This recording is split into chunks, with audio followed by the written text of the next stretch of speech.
I want to start with the morning because the morning is the part this town has spent 25 years trying not to remember, and it's the part I can't forget if I tried.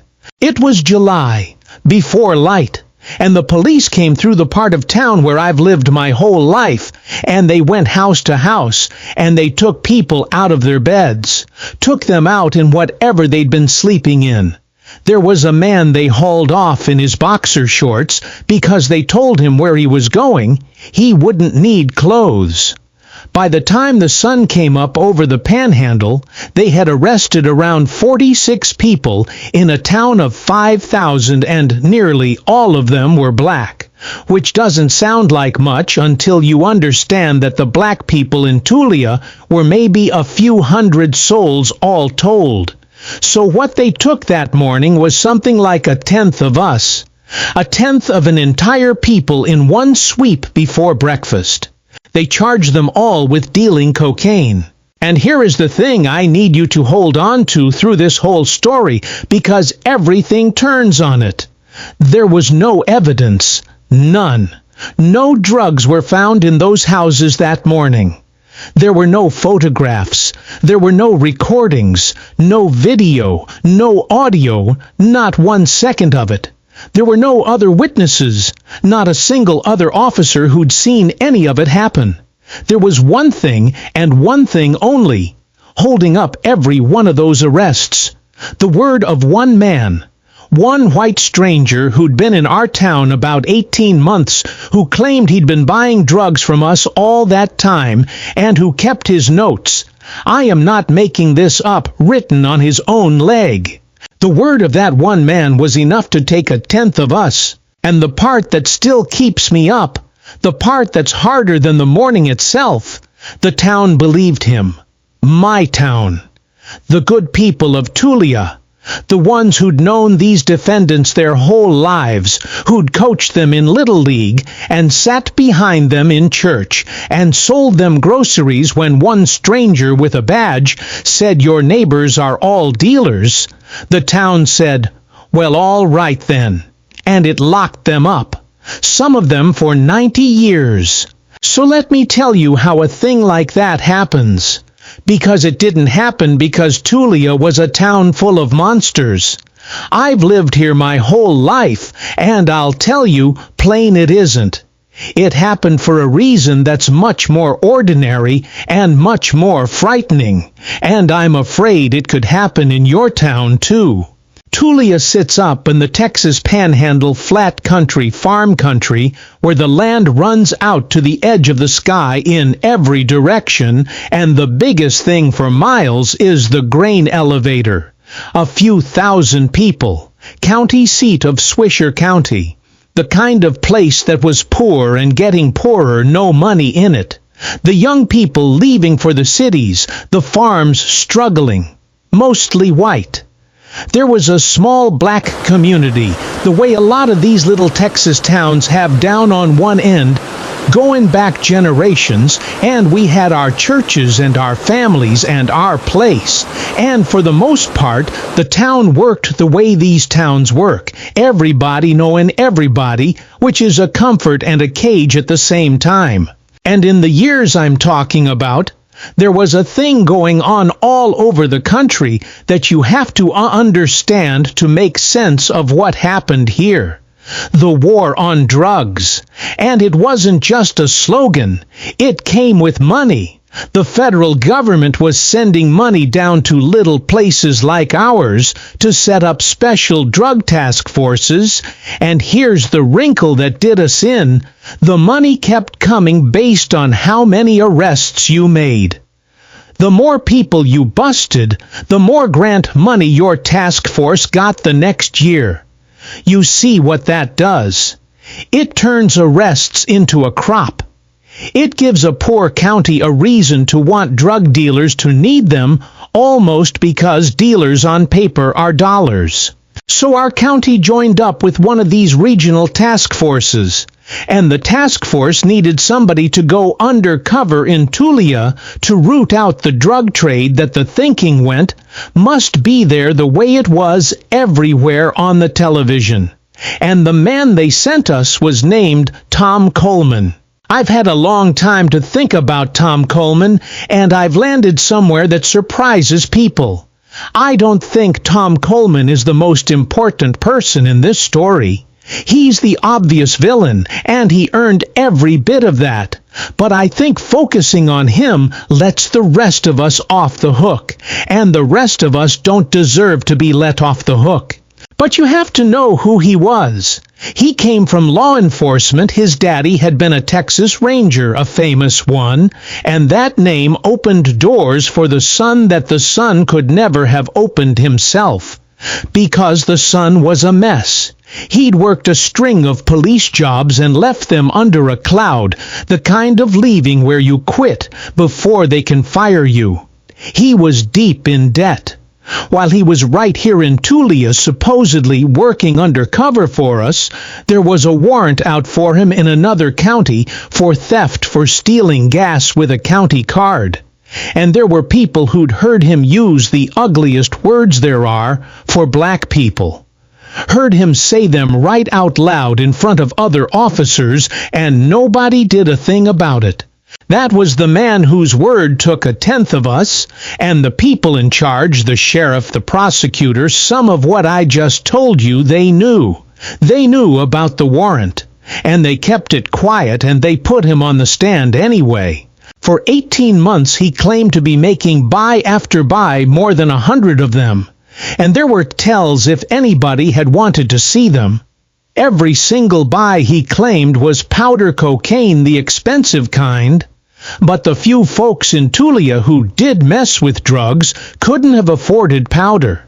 It was crack down here if it was anything, because crack was cheap. 100-some powder cocaine deals in a dirt-poor panhandle town. Somebody should have stopped right there and asked the simplest question in the world. The question one woman in town asked when she read the headline, 46 dealers in Tulia. Selling to who? Who exactly was buying all this cocaine in a town too? Broke to keep a single fast food restaurant open. Nobody asked, because nobody wanted to. The morning of the sweep, the local paper ran it like a triumph. Like Tulia had finally done something, finally landed on the map. There were the faces of the arrested lined up, the way you'd run a county fair winner. The story was that we'd cleaned house, that the rot had been cut out, and not long after the state of Texas named Tom Coleman its outstanding lawman of the year, and there's a photograph of him shaking hands being honored, smiling by the Attorney General of Texas himself, a man who'd later go on to the United States Senate. The whole machine, top to bottom, blessing it. And then came the trials, and the trials are where the ordinary horror of this really lives, because the trials weren't a riot or a lynch mob. They were quiet. They were polite. They were the system working exactly the way it was built to work, and that's so much worse. Most of the defendants were too poor to make bail, so they sat in jail waiting. They got lawyers appointed to them, and a lot of those lawyers did next to nothing, no real investigation, quick work, get it over with. And the juries they faced were just about all white. And here is the cruelty at the center of it: those defendants got offered deals. Plead guilty, the prosecutor would say, and we'll give you 10 years. Fight it, and if the jury believes Coleman, and the jury always believed Coleman, you could get 90. Imagine being innocent and having to do that arithmetic. Imagine knowing you did nothing, and knowing it doesn't matter, and having to choose between 10 years for a lie and 90 years for the truth. A lot of people took the 10. Wouldn't you? You'd tell yourself anything to not lose your whole life. So they stood up in court and said guilty to things they never did, just to save what years they could. And every one of those guilty pleas got written down as proof the bust was righteous. The ones who wouldn't bend got buried for it. There was a man named Joe Moore, A hog farmer. Older fellow raised hogs out at the edge of things. He was the first to go to trial. No drugs ever found, nothing but Coleman's word, and they gave Joe Moore 90 years. 90. For a man his age, that's a death sentence, and everybody in that courtroom knew it. There was a young man, Freddie Brookins Jr., barely in his 20s, and he would not plead guilty to a thing he didn't do.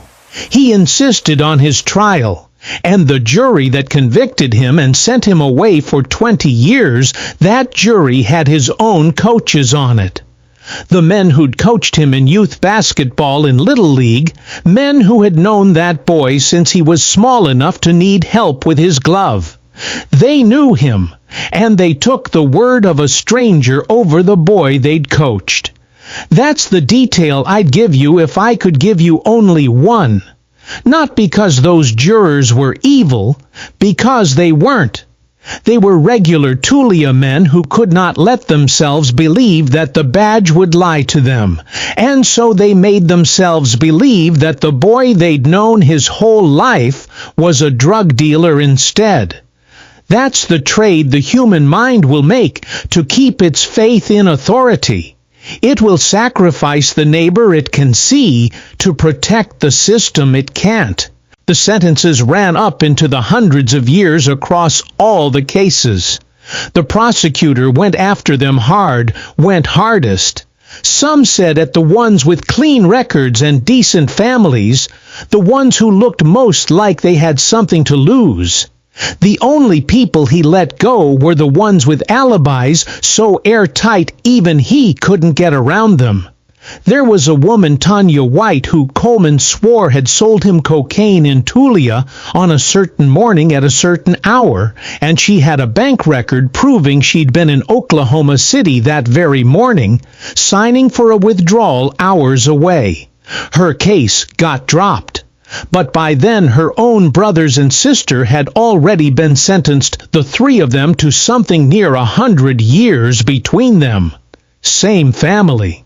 The lie just happened to have a hole in it for her, and not for them. And there was a man Coleman described in his report as tall, with a big bushy head of hair. The man they arrested on that description was short, and had been bald for years. Didn't match a word of it. Didn't matter until somebody finally made it matter. That's how it sat for years. The convicted went off to prison. The town moved on, told itself the story of the great Tulia bust, and the families left behind, my neighbors. My people lived with the holes where their sons and husbands and daughters used to be. And the rest of the town, the comfortable part, did the thing towns do best with an injustice they half suspect. It looked away. It let the quiet settle back over everything, the same quiet that let it happen. But it didn't hold. And I want to be honest about why it didn't hold, because the truth of it is humbling for a town like mine. It didn't hold because of a few people who would not let go, and almost none of them were the powerful ones, and most of the ones who finally cracked it open weren't even from here. There was a preacher, a white man, who looked at what had happened and couldn't square it with his conscience, and he started a little group to fight it. Just a handful of people at first, holding meetings, making noise nobody wanted to hear. There was a journalist who dug into Tom Coleman's past and laid it all out. The warrant, the firings, the lies, the leg notes in a long piece that got read far beyond Texas. There was a stubborn lawyer up in Amarillo who took the cases nobody else would touch and kept at them for years for almost nothing. And then the story traveled the way a true thing sometimes finally does, and it reached a young lawyer back east, fresh out of law school at the ACP Legal Defense Fund, a woman named Vanita Gupta. And she came down here to the Panhandle and looked at the size of it, and didn't flinch. She started the long grinding legal work of trying to free all of them at once, and she went to the big fancy law firms and told them the civil rights movement had a new front line, and it ran right through Tulia, Texas, and to their credit some of them came. And in 2003 they finally got a real hearing in front of a judge brought in from Dallas, and they put Tom Coleman on the stand, and this time there were real lawyers in the room who knew how to take a liar apart. And they took him apart. Everything he'd built his cases on came undone in the open in front of everyone, the whole rotten structure of it. The state could not hold it together anymore. The convictions got thrown out.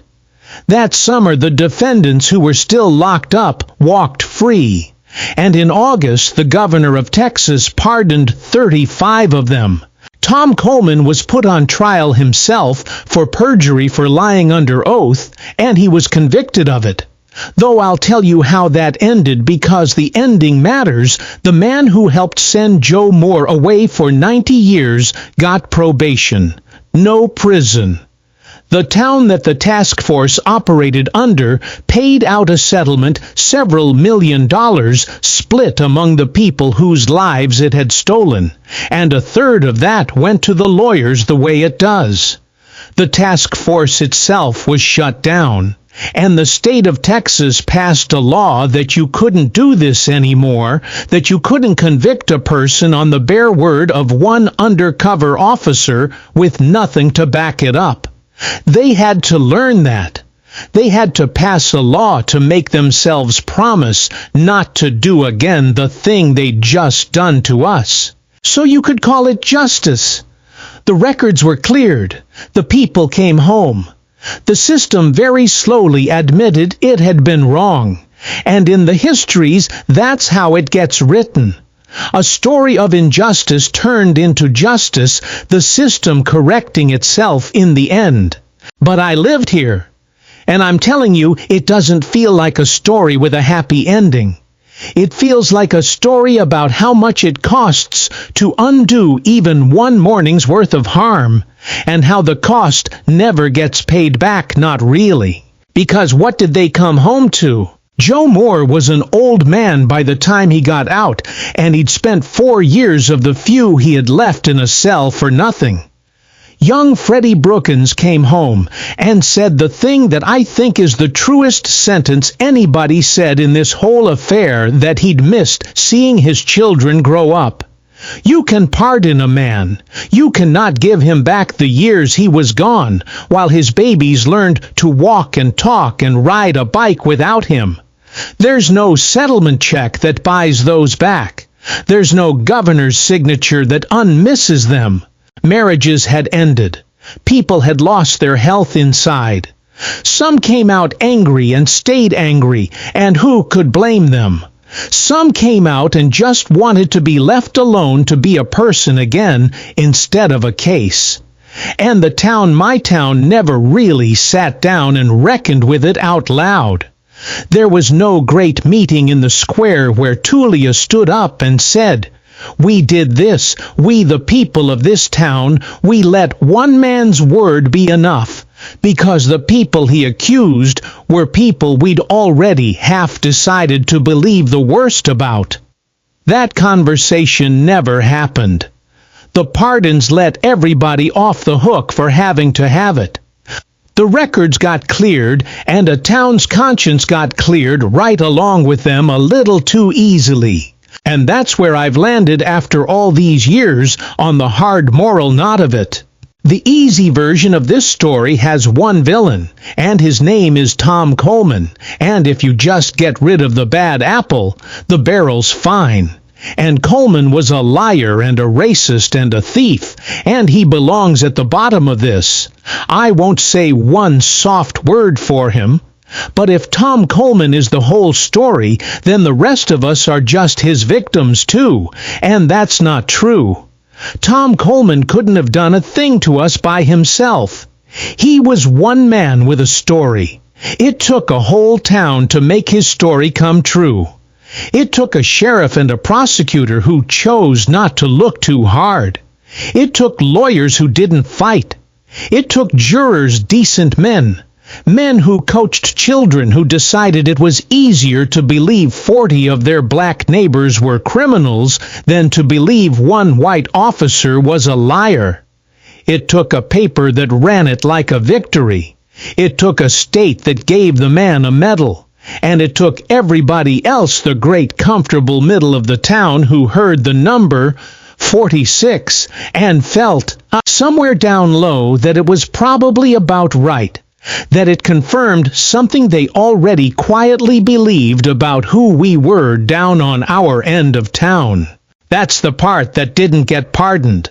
The law against single witness convictions, that's real, that's good. That'll stop the exact same trick from working the exact same way. But the thing underneath the trick, the readiness, the leaning forward willingness of a whole community to believe the very worst about certain of its neighbors on almost no evidence at all. No governor signed that away. No court struck it down. It's still in the ground here, the way it's still in the ground in 1,000 towns that never had their morning yet. I'm an old man now. I still live on the same end of town. I've watched the people who came back grow old, too. The ones who lived, and I've buried some of them. And at the funerals, nobody from the comfortable part of Tulia says much about how those 4 lost years got lost. I don't tell this story to keep the town's wound open. I tell it because the easy lesson, the one bad cop system fixed at the end, is a lie that lets everybody sleep. And I think the people who went to prison earned more from us than a good night's sleep. The real lesson is harder, and it's meant for the listener as much as for me. It's that injustice on this scale almost never needs a monster. It needs a liar, sure, to get it started, but to finish it, to make it stick, to send a hog farmer away for 90 years, for that it needs ordinary church-going little league coaching people who trust a badge more than they trust their own eyes, and who would rather convict the neighbor they know than doubt the authority they've been taught to honor. That's not a Tulia problem. That's a people problem. We just happened to be the town where it got photographed. So when somebody tells me Tulia is a story about how the system worked in the end, I say yes. All right, eventually it worked. After journalists and outside lawyers and a young woman fresh out of law school had to come down here and do for us what we would not do for ourselves. After 4 years. After 90-year sentences. After the children grew up without their fathers. If that's the system working, then God help us all when it doesn't. I think the truest thing I can leave you with is the question that one woman asked at the very beginning. The only question that ever needed asking, the one the whole town drove right past on its way to locking us up. 46 dealers in a town this poor. Selling to who? If even one person with any power had stopped and asked that out loud and waited for an honest answer, none of it would have happened. That's all it would have taken. One ordinary question asked in time by somebody the town would listen to. Nobody asked it. And I have spent the rest of my life understanding that the absence of that one question is the whole story.